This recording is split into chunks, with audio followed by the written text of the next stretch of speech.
So can I finally talk about this now?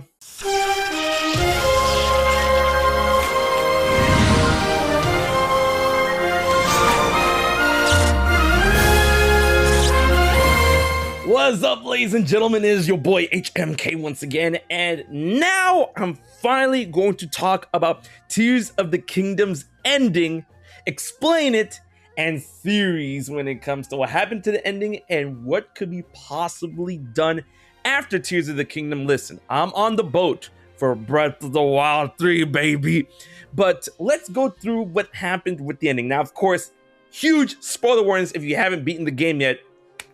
Please do. Please do. Please do. All right. As Link is able to get down and dirty into the crevice, into the deepest part of Hyrule, is like basically borderline the underworld hell itself, Link finally meets up with the source of all gloom, Ganondorf. But before he can, he has to go through the Demon King's army, in which the sages, the homies, come out and help him. And by the way, if you didn't get all the sages, if you didn't beat all the bosses on the regional phenomena things, then you'll have to go through a boss gauntlet on top of the Demon King army and fight Phantom Ganon as well, because he counts as a boss too. So prepare yourself for that, man. Speedrunning is gonna be nasty with that game.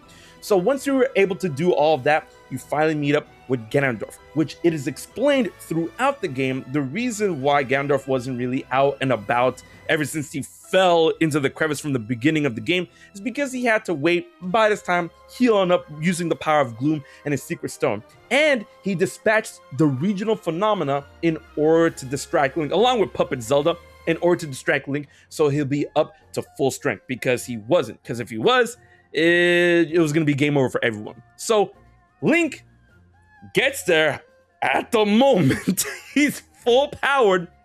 And then Ganondorf states that he will reshape the world in his own image, on how it is meant to be. His own image, or how it's meant to be. And that he will rule. That is what a king must do.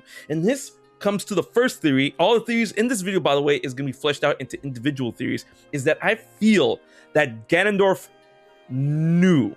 Like, I've been saying this multiple times from the Twilight Princess manga, that something in that manga is something I really, really want in the Legend of Zelda series, and that is Ganondorf's multiversal awareness of his other selves, his other lives in other timelines, because I am still going off the idea that Tears of the Kingdom is in its own timeline after the ending point of Skyward Sword, which created a new timeline when Link went back to the past to defeat Demise, which led to Breath of the Wild and Tears of the Kingdom, and all the events that happened in the unified timeline with the split get reworked and remapped in one singular timeline eventuality. So with that being said, I feel that Ganondorf somehow had the eye, and I'm gonna break this down later, that was able to peek into his other lives that were able to rule. Because if you think about it, Ganondorf never conquered Hyrule in the Tears of the Kingdom timeline. He conquered Hyrule in the Child timeline in Twilight Princess. He conquered Hyrule in the Downfall timeline when he,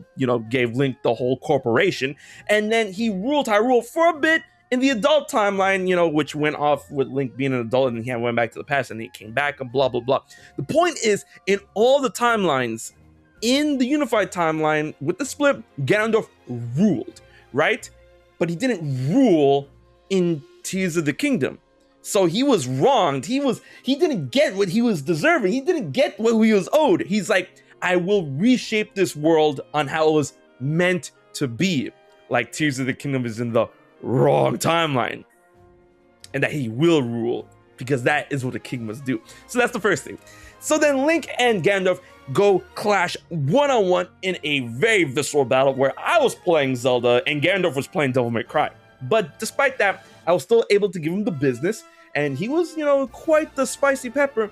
And then he goes into Demon King Ganondorf, the Stone Unleashed Master of the Stone mode, super mode, Demise mode, right? And that was pretty crazy because he had other Phantom Ganons. He was able to do AoE attacks. He was able to do all this like nasty stuff, and his health bar was crazy.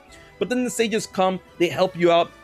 Most of them take up aggro for the other Phantom Ganons. You take them out, and then you go after Ganondorf. And then when you finally beat him, which by the way, I wish there was it's like if you had the Master Sword in that segment, I wish there was a Master Sword specific cutscene, exclusive cutscene that you see Link like slash Ganondorf back, and he's like, oh, and he does the whole like he's falling but not falling, and he's like, I will rule. You're just a mere mortal. He gets the Secret Stone by crushing in his own skull, Vision style from Infinity War, and then he swallows the Infinity Stone like his Secret Stone. Like he just goes, ugh, and I'm like, whoa! And he goes, ugh, and I'm like, damn. So he becomes the Demon Dragon, and we can't call it the Ganon Dragon or Demon Dragon Ganondorf because it is noted that when you become a divine dragon, a immortal dragon, then you lose all your sense of self. You have features of your past life, but you're no longer you. So like the Light Dragon is not Zelda. It is Zelda, but it's like all traces of Zelda just like washed away, which is not true because we see in the scene that Zelda was able to retain a portion of her sense of self in order to help Link attack the Demon Dragon, which was an amazing boss fight. I was electric the whole time, way better than Dark Beast Ganon.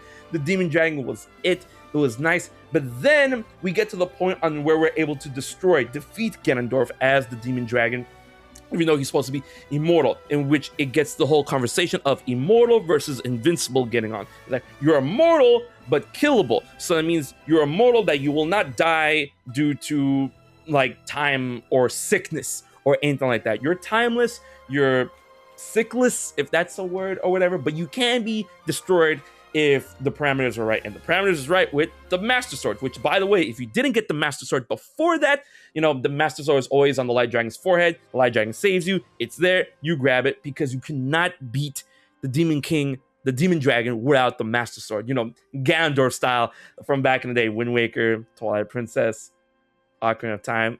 Nice little callback, right? So, with that being said, Link does enough damage to the immortal Demon Dragon that thus exposes the Secret Stone on his forehead. And the Secret Stone is the reason why Ganondorf, the Demon Dragon, is immortal. You destroy that by using something of similar divine origin to that of Zonai's Secret Stones. And I feel that they're like, you know, once again in Infinity War, if it was exposed to a power source of its own signature, its molecular integrity could fail. So that's basically like, hey, Master Sword divine versus divine, bam, boom, right? I have a theory about that on the channel. Check it out. So using the Master Sword, he's able to destroy the Zonai Secret Stone and do enough damage to Ganondorf, the Demon Dragon, in order to destroy him, which big explosion, poof. And then you save the day by destroying Demon Dragon Ganondorf. But then we get to the point where Link's arm starts activating, and you see the spirits of Rauru and the spirits of Sonia assist Link in reverting Zelda from her dragon form to her human form, her Hylian form, which apparently is impossible because once you swallow a Secret Stone, you cannot go back, right? So how did this happen? Well, it's explained with a little theory within the game itself, and then outliers of the Zelda community also concur on this idea, is that when you combine Link's arm with the power of recall, which was already in Rauru's arm, Rauru's light power and Sonia's time power amplified by each other, which we've seen in cutscenes before this happened, where other Secret Stones can amplify the power of another person's powers, like multiple Secret Stones amplify the power of, you know, Rauru's light power to destroy the Moldulga. They were able to amplify the recall power enough in order to not only have Zelda recalled to her former form, as you can see that the Secret Stone is on her necklace, so that was her before she swallowed it, but they were able to recall Link's arm before it got damaged and remapped or, you know, fixed with Rauru's arm. It's not that it was healed, it was recalled. It was put to the point that before he sustained the damage from Ganondorf's gloom. So that's what went down. But the theory is that, okay, then why now of all times did Sonia decide to come out with Rauru's spirit and assist Link in, you know, healing his arm, not healing, recalling his arm and recalling Zelda, if, you know, they were floating around and could have done it at any time? Well, that deals with the Secret Stone that you had to destroy in Demon Dragon Ganondorf's forehead.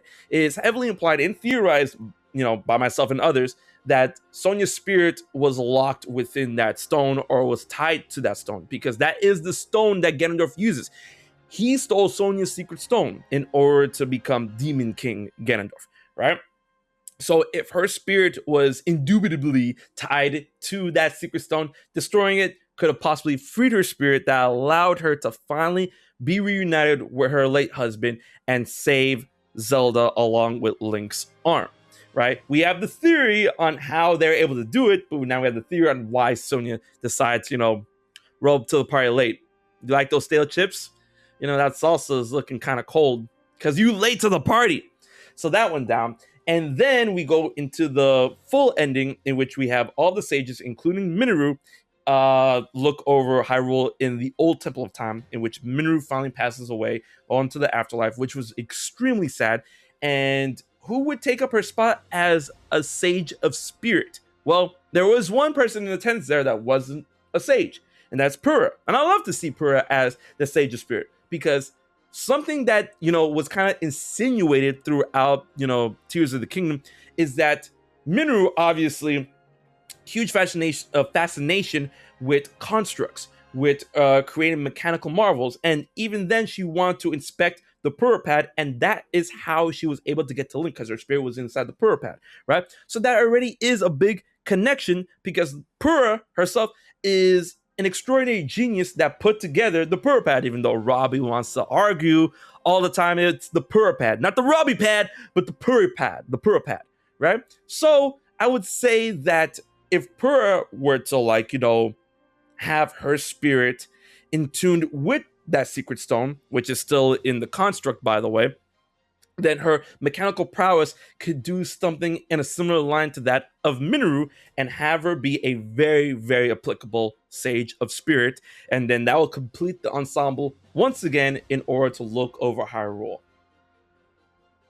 Except there's one secret stone missing.